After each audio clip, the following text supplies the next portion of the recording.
ललिता मौसी ने बताया कि पन्ना बा मर गया। सुनकर बीती हुई कई बातों की पोटली खुल गई। पन्ना बा कौन था, यह उस समय जब मैं 8 साल की थी, नहीं जानती थी। जब वह अपना भारी भरकम शरीर और उससे भी भारी अपनी आवाज में ताली बजा बजा कर, आय हाय गोटी की मम्मी, होली का शगुन दे दो, तेरी बेटी राजरानी बनेगी, तेरा बेटा बड़ा आदमी बनेगा, तू भी नाती पोतों के साथ सुख के झूले झूलेगी।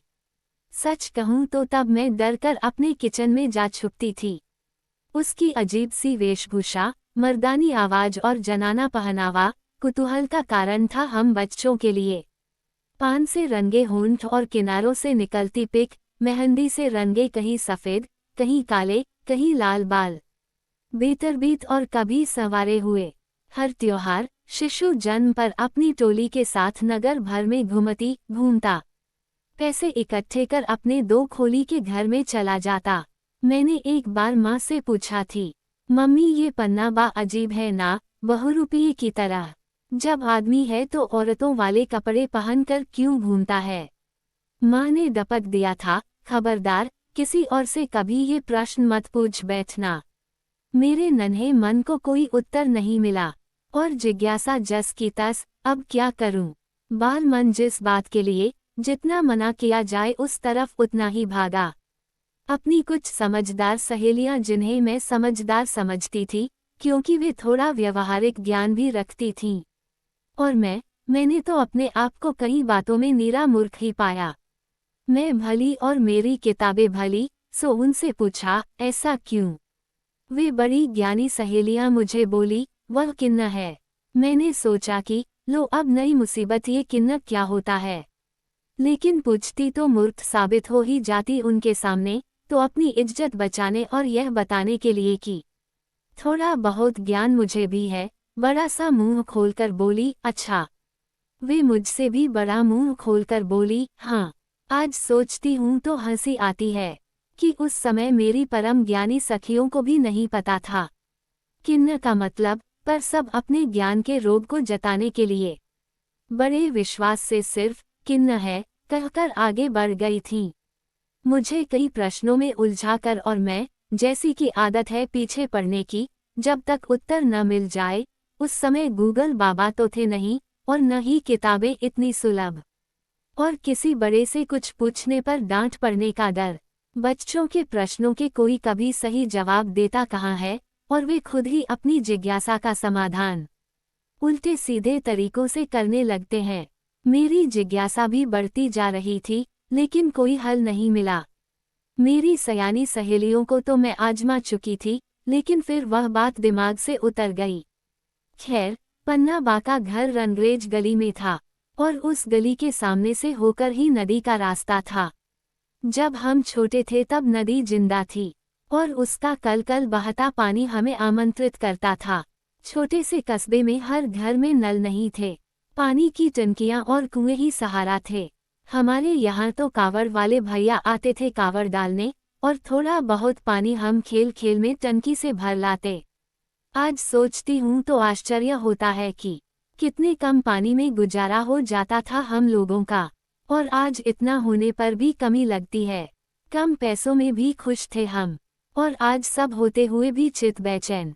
खैर, आंटी जी, मम्मी और हम बच्चों की टोली, बड़ा लाला, छोटा लाला, गुड्डू, मेरा भाई और मैं अक्सर कपड़े धोने और नहाने नदी पर जाते। उस दिन शायद ईद थी। मम्मी ने आवाज लगाई, चलो आज नदी पर जाना है। मैंने कहा, अरे वाह, मैं अभी पढ़ाई पूरी कर लेती हूँ, आंटी जी भी चल रही है क्या। हाँ, हमेशा साथ ही तो जाते हैं, माँ ने जवाब दिया। पढ़ाई पूरी कर हम सभी नदी की ओर चल दिए। कपड़े धोकर नहाकर हम वापस आ रहे थे कि रास्ते में मेरी एक मुस्लिम सहेली का घर पन्ना बा के घर के पास ही था। मीठी ईद थी, तो उसकी मम्मी ने हमें आवाज दी। हम सब ने सोचा चलो आज तो दावत हो जाए। उसके आंगन में एक जाम का पेड़ भी था। सब बच्चे पत्थर मार मार कर जाम तोड़ने लगे। पन्ना बा तब अपने घर के आंगन में बने बाथरूम में लघुशंका के लिए जा रहा था कि एक पत्थर उसकी पकौड़ी जैसी नाक पर जा लगा, दर्द से बिलबिलाता अपनी भयानक आवाज में। वह हम बच्चों की तरफ दौड़ा। सारे बच्चे सर पर पैर रख कर भागे। हम आगे आगे और पन्ना बा अपना 80 कली का घाघरा संभाले तालियां बजाते, गालियां सुनाते हमारे पीछे। हम 3 थोड़े बड़े थे तो तेजी से भाग रहे थे, लेकिन मेरा भाई जो सबसे छोटा था पीछे रह गया। मैंने थोड़ा रुककर उसे भी मेरे साथ तेजी से दौड़ाया कि कहीं आज पकड़ में आ गए तो बेटा खैर नहीं। यह अपने चौड़े थाली जैसे हाथ का एक रपटा दे हमारे दिमाग की नसों को झन्ना देगा। गिरते पड़ते जैसे तैसे घर पहुंचे। गुड्डू रोने लगा था पर दौड़ रहा था। दौड़ते दौड़ते ही मैंने अपने मोहल्ले वालों को पूरी बात बता दी। बचाओ, वह पन्ना बा आ रहा है हमें मारने, जल्दी से कहीं छुपा लो। अश्विन भैया जो साइकिल से कहीं जा रहे थे, गुड्डू को बैठा कर फुर हो गए। मेरी जान में जान आई। भागते भागते दोनों लाला हमारे घर के गलियारे में रखी 2 कोठियों में कूद गए और मैं अपने चिर परिचित किचन स्टैंड के नीचे।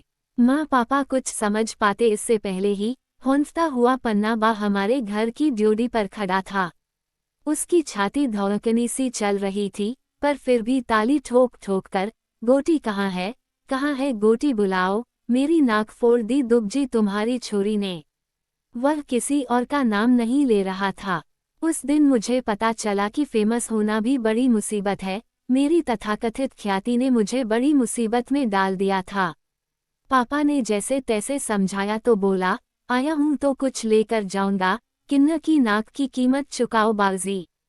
पापा ने पैसे देकर उसकी नाक की कीमत चुकाई पता नहीं, लेकिन उस दिन के बाद से मेरे जीवन की कई मनोरंजक घटनाओं में ये घटना भी जुड़ गई।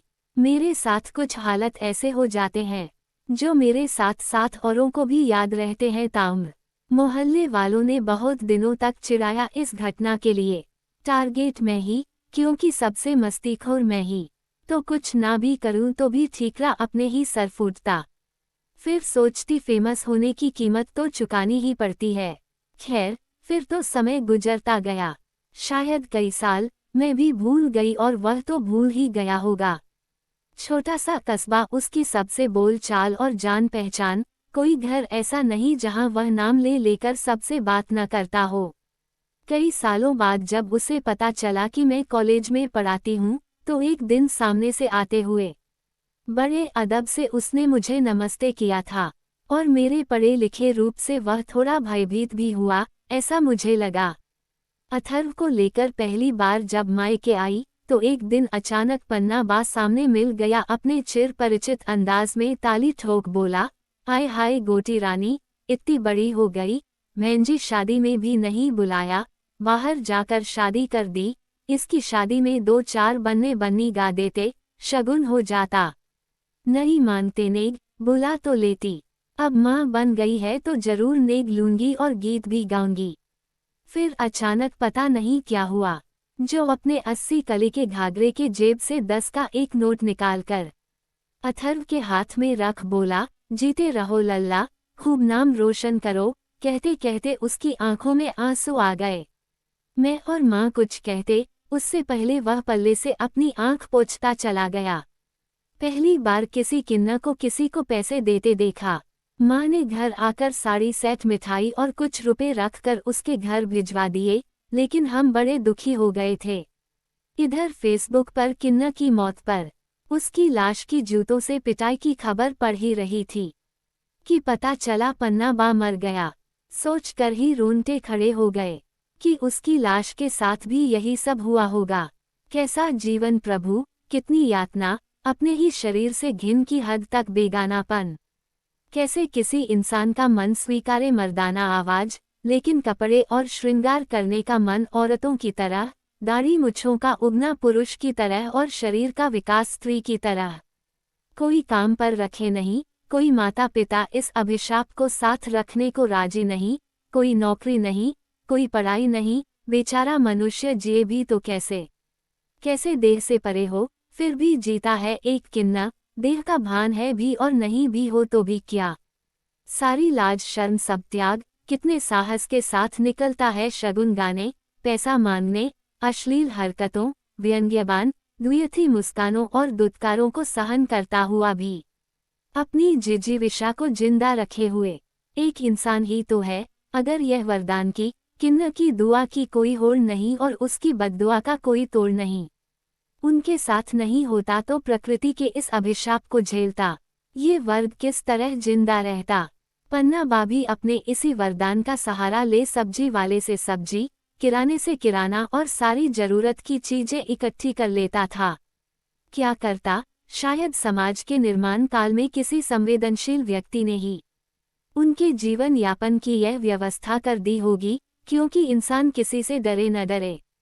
दुआ और बद्दुआ का डर हर युग में हर ज्ञान पर भारी है। पर अब तो बड़ी बड़ी गैंग बन गई, लखपति करोड़पति किन्न भी हैं। लेकिन समाज की नज़रों में हिकारत तो कम नहीं हुई। वह दर्द तो वे भी झेलते ही हैं। वह मर गया, मेरा मन दुख और क्रोध से जल रहा था।